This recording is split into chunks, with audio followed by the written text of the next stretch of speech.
Hi guys, it's Erin. Today I wanted to talk to you about the bouquet ingredient that I think most people ignore, but has a really big impact on what makes your bouquets stand out and be a little more special than everybody else's. We've talked before about the different ingredients in a bouquet. Izzy has the zoomies.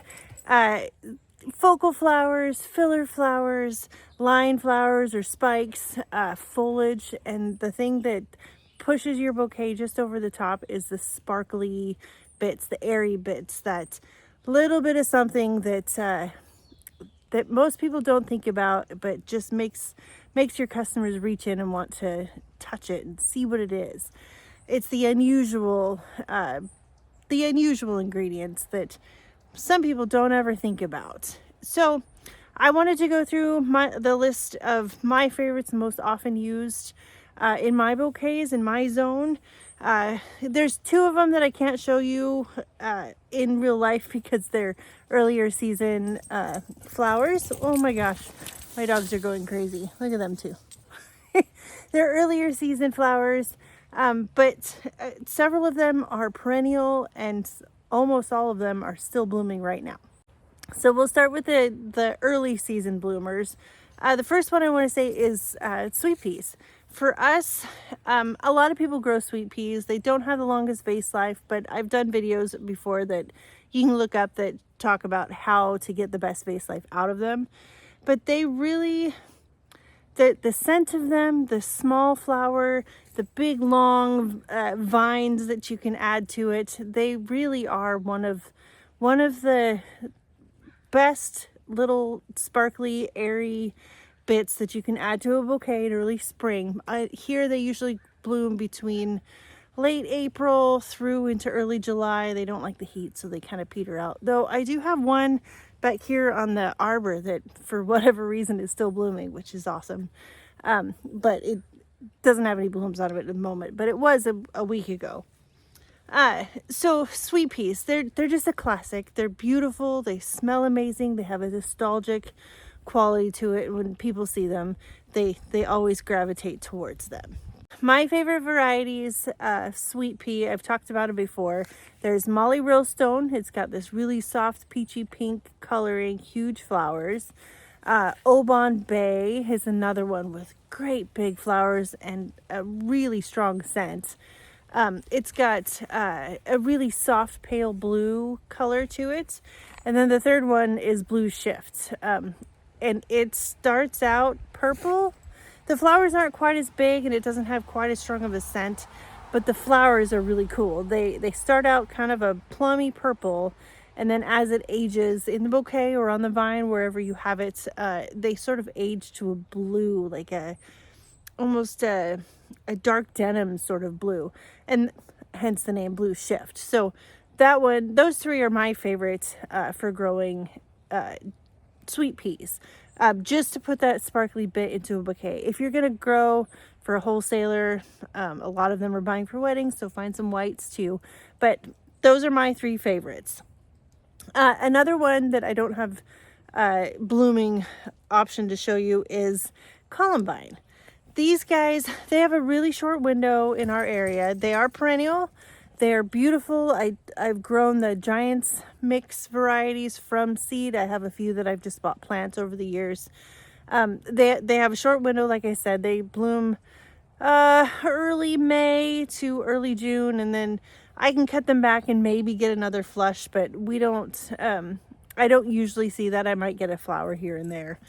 But either way, Columbine, and you can, Columbine are great in most climates, northern climates anyways.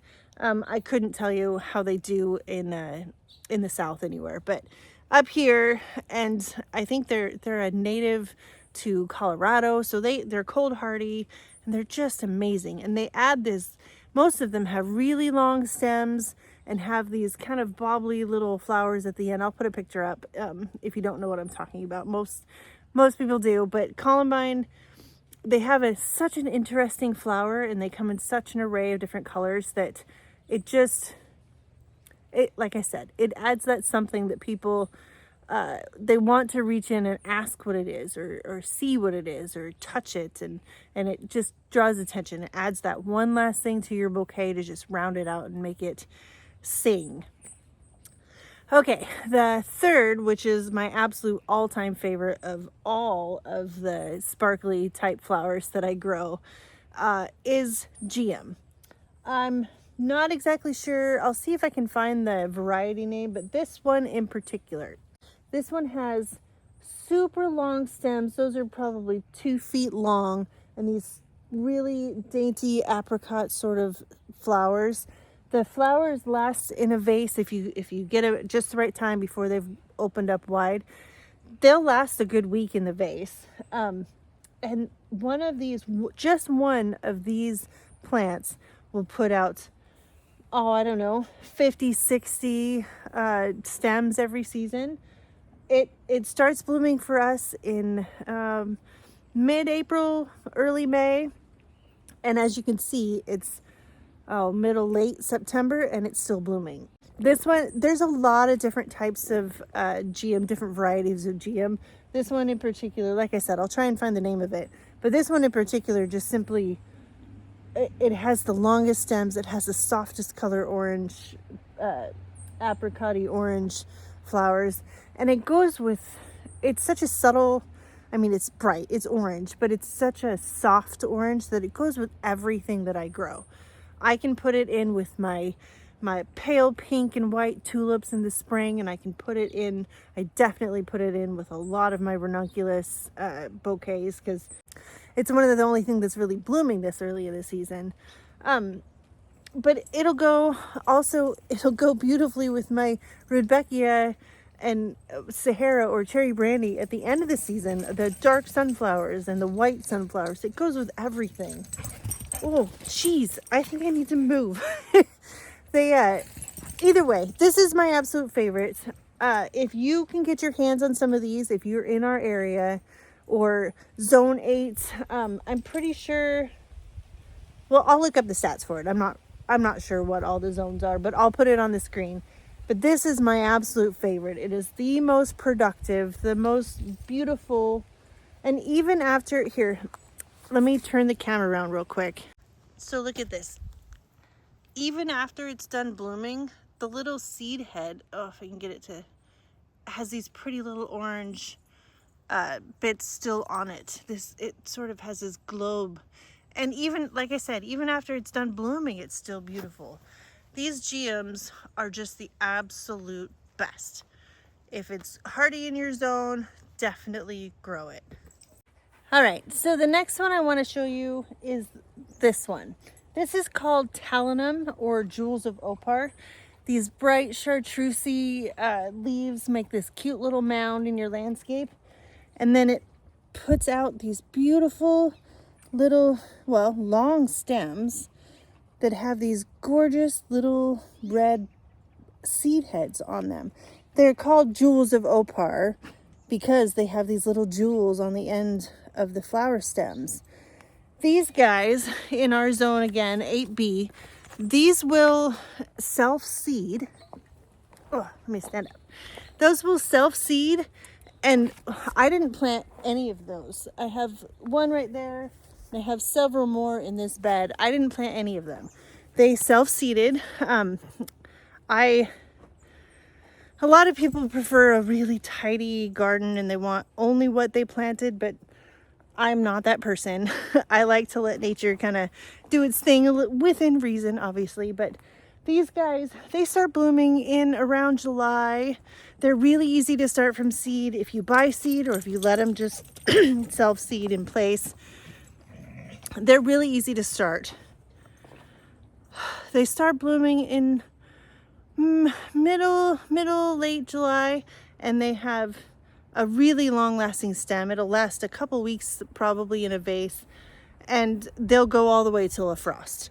That's when most things around here will peter out, is when it gets a hard frost. But they are one of the absolute, and most people don't know what they are. They've never seen them, at least in my experience. So it definitely draws people's attention. What is that little thing? What is this? And people, anytime you can capture somebody's attention is a good thing at the farmer's market. The next couple are in the field. I'll take you down there to go show you. Okay, two more of my favorites sparkly bits for bouquets are right here. This one here is called Geum or globe amaranth. These guys, they're such a fun little bright pop that you can add into any bouquet, really. They just stand out, especially this one. These guys, not only are they great little pops in your bouquet, they're also really fantastic dried flowers. The Geum Jewels of Opar, the varieties that I grow, this one is called QIS QIS Carmine. There's QIS Orange, and then I have a pale pink one that I don't find I use very often. So this one and the orange are both really fantastic. They are heat lovers. They'll start blooming for me not until the middle, well, not until July. Depends on the year if it's early or late. But then they get into their full steam into September, and then, well, August and September, and then they just go until a frost. They've slowed down, but these make such good dried flowers that I'm gonna come in here and just cut every last one of them, hang them to dry, and then use them for crafts all winter. And then the last one down here that I want to talk about is Cosmos. These guys are always fantastic little, I have notes. These guys are always some of my favorite little flowers to poke into the top of a bouquet. Part of the reason that part of the reason that I use them in that way rather than say a filler type flower is because they have such long reaching stems that they can stick up outside of a bouquet really well, and you rarely do you want to pick them at this much open. You want them to be much smaller. You can see the little budded up flowers, so they just look like this tiny little, I have petals on me, these tiny little buds. You almost don't know what they are, and then they open up to this bright airy flower that just kind of dances over top of a bouquet. They are always good in a bouquet. They're unruly plants, they're huge monsters that you have to deal with, but they're worth it.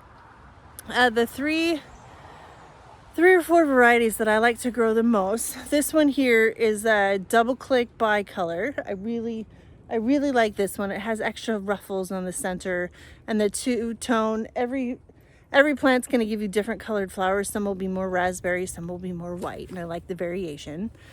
The other varieties are apricota. I'll put a picture up. It has that sort of apricot outer petals, but then it has almost a lavender on the center. It kind of glows. They're so pretty. Cupcakes, white and blush. Those varieties I always grow. They grab a lot of attention at the market. People walk by. Every time I have them in a bouquet, people will walk by and they will stop, ask me what it is. Sometimes it doesn't translate to a sale, but it definitely grabs people's attention, and they will come back weekend after weekend to come check out what new kind of flowers I have. And then the last one that I didn't grow this year for some reason, but I would recommend, is a rubenza. It's almost like a deep burgundy color. It's really quite beautiful.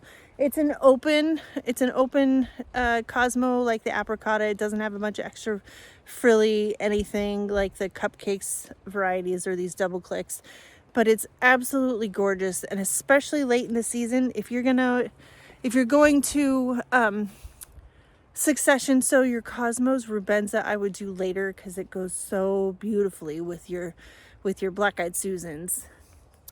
All of these bright colors back there, your black-eyed Susans and your dahlias and everything else that you've got for later in the season. And these guys will bloom like everything else. They start to slow down, but they'll bloom all the way until a frost. And if you don't keep up on them, fair warning, they will drop seed and they will reseed if you're in a zone similar to mine. Okay, there's one more type of flower that I want to show you that is the jewel for this time of year. And the last one, obviously, that I want to talk to you about is this black-eyed Susan. The variety is triloba. It is a massive plant. There's literally 2 plants right here.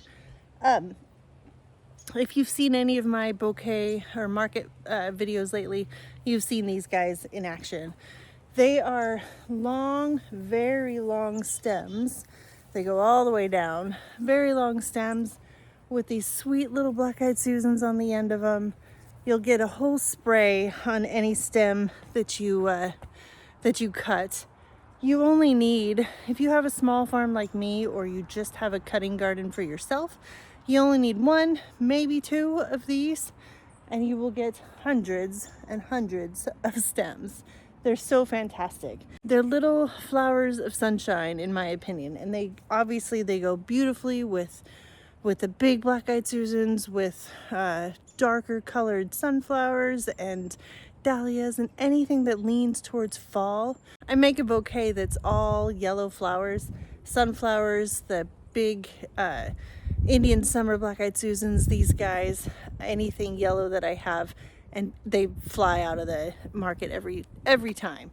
They're just so pretty. And these guys, like I said, they come on late. They don't start really blooming until late August, or sorry, late July, but they'll bloom all the way until the frost, sometimes even after, because most rudbeckias are hardy for a light frost. But they're just gorgeous, and they're super prolific.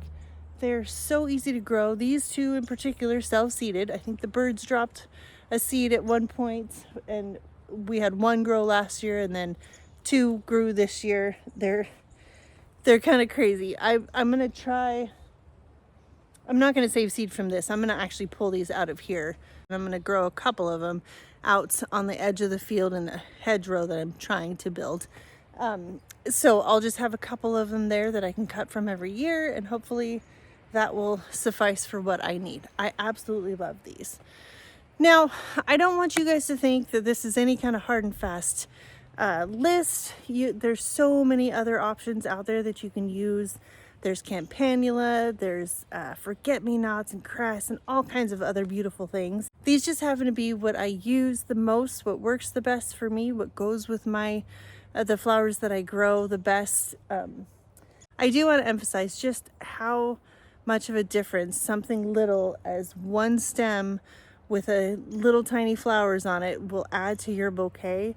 If you go to most farmers markets, at least around here, go to most farmers markets. Pike Place Market is the famous one in Seattle, and you'll walk through there and all the bouquets will look the same. It'll be all the same zinnias, all the same dahlias, and they're all put together the same, and they generally don't have a lot of interest in their bouquets. You start adding 1 stem of triloba, 1 jewels of Opar, or anything else that's small and sort of sparkly that draws the attention.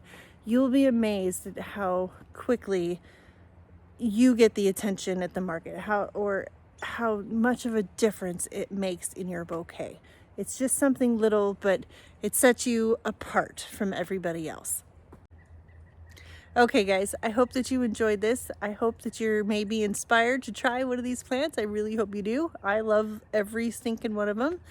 And then if you haven't already, I encourage you to hit the subscribe button, hit the thumbs up, and I'll see you guys in the next video. Bye.